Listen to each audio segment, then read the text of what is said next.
Son muchísimos los mensajes que van llegando, pero quería detenerme en uno. Todos los padres y abuelas que estuvimos en la Suprema Corte de Justicia, por este caso, no fuimos a defender al padre de la niña. Todos estamos sufriendo de algún tipo de impedimento de contacto o de denuncias falsas y las demoras en los juzgados. Por eso sabemos de qué se trata y hay muchísimos más que no pudieron estar, pero lo están sufriendo. Por eso es delicado porque acá estamos abordando el caso de María, pero es muy válido el planteo mucho más allá del caso de María, porque puede que el caso de María termine la justicia definiendo para un lado o para el otro, pero al margen no quita que no hay un grupo de padres, abuelas, familiares y demás que en nombre de esas excepciones que existen están padeciendo la desvinculación de las niñas. Son niños los que están padeciendo. Sí, claro, bien. Pero entonces, escuchábamos ya por acá a un lado. Permitime ir a otro lado de panel, Vero, después volvemos. Un objetivo que tiene que ver con lo que decíamos antes, ¿no? Ustedes hablaban del parentesco de una de las psicólogas que presenta un informe. Esas no son las pericias a las que hacíamos referencia, no. Hay una tía de la niña que es presentada como testigo de parte de la familia de manera independiente a sus psicólogas tratantes, que sí es la tía y que presenta un informe, no es una pericia hecha a la niña. No es de las pericias a las que hacíamos referencia. Bien, por este lado, ¿cómo ves esto? A mí la presentación de esta tarde de nuestros invitados me reafirma las mismas dudas que tenía en el programa anterior, cuando yo me limité a señalar dos cosas. En primer lugar, lamentablemente una comprobación de que este tipo de casos de restitución internacional o de situaciones complejas entre padres por la tenencia o la visita de los niños son muy frecuentes, lamentablemente son muy frecuentes y muy dolorosas además la de reclamo internacional porque los padres viven en países distintos. Y me preguntaba entonces, y me vuelvo a preguntar ahora, ¿por qué este tema en particular y este caso en particular ha tomado la magnitud y la dimensión que ha tomado? Porque si claramente esto es una situación que se repite en casos nacionales y también, repito, en casos internacionales, este caso debe tener alguna particularidad que nosotros no conocemos y que seguramente debe explicar algunas de las dudas que todos están manejando aquí.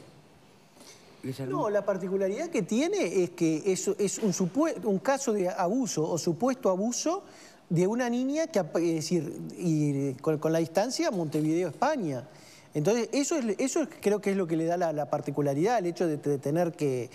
La idea de pensar que una niña potencialmente abusada va a ser trasladada a España, bueno, es lo que genera toda la fuerza. Ahora,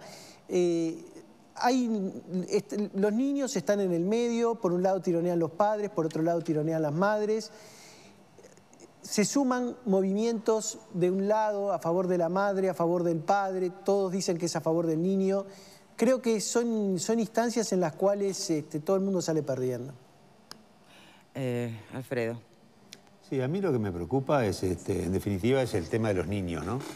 Y no tanto lo de los hombres. Yo recuerdo, creo que las cifras son 52% de los padres divorciados que se olvidan de que tuvieron hijos y no aportan un mango, ¿tá? Y en general el tipo cuando hay divorcios, muchas veces los padres son abandónicos, y si te he visto no me acuerdo, y los niños quedan en manos de las madres. O sea que yo, en primera instancia, defender a los hombres, así en términos genéricos, pobres víctimas, que me parece que es un verso que no condice con la realidad que se vive en Uruguay y en todas otras partes del mundo. Lo que sí me preocupa con respecto a esta niña en sí, es que después de estar 2 años acá, llevar la vuelta para allá, si se resolvió desde el punto de vista judicial, ¿tá? Porque evidentemente el tratado que hay con España, la justicia española se pidió el traslado y hubo que acatarlo. La niña es uruguaya porque es hija de madre uruguaya y por lo tanto todos los niños nacidos de madre o padre uruguayo tienen nacionalidad uruguaya.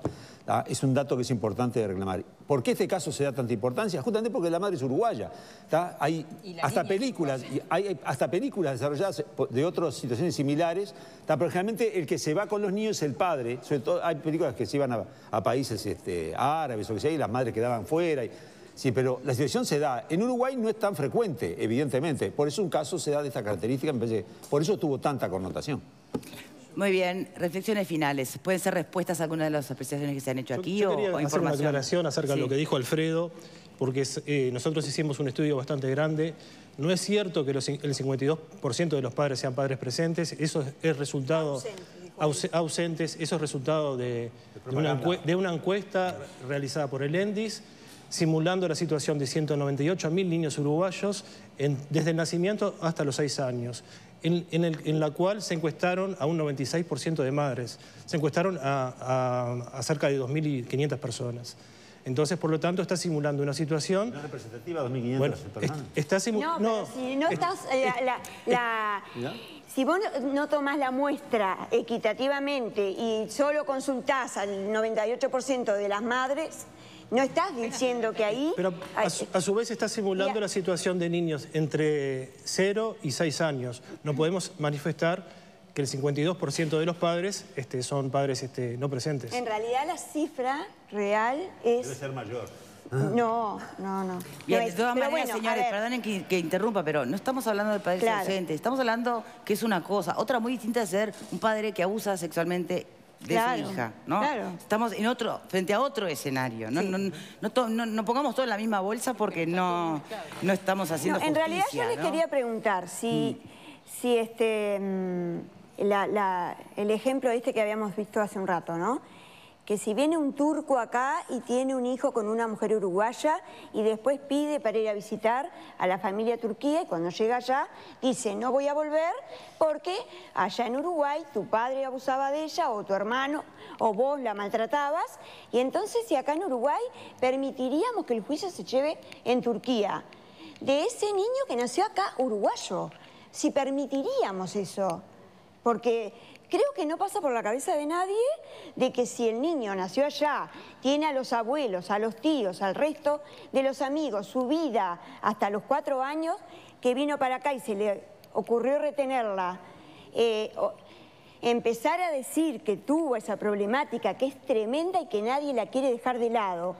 Pero acá lo que tenemos que hacer es restituirla a su país y que se lleve el juicio en la justicia española, que es mucho más garantista que Uruguay. Mucho más garantista que Uruguay, porque justamente de eso quería hablar. La Unión Europea tuvo que crear una plataforma EFNE porque desde el 2004, que la Ley Integral de Violencia de Género está en España, se ha desintegrado y fragmentado la sociedad de tal forma que los jueces, los abogados y muchos de los que perician tuvieron que armar una plataforma para que la familia sea representada realmente. O sea, la familia es papá, mamá, o mamá y mamá, o papá y papá, como esté constituida, pero que sea defendida y que esos niños que están involucrados en esa familia que se separa sean defendidos, que se les escuche, como tú dijiste el otro día, que los juicios no sean dilatados en el tiempo, que tenga un representante legal. Todas esas cosas que en definitiva defienden un poco esta situación. Señores, han escuchado la semana pasada la voz de quienes están amparando la validez de todos los peritajes extraoficiales que se realizaron, quienes defienden a la madre. Hoy están escuchando otra voz, ellos marcan especial hincapié en que no defienden al padre, pero justo en este caso... terminan defendiendo al padre, aunque en el nombre de la niña, ¿no? Y eso también hay que decirlo. El gran problema es que en el nombre de la niña todos nos ponemos de un lado del otro, ¿no? Entonces, esto es bien complejo, pero nos parecía justo que se escucharan las dos partes.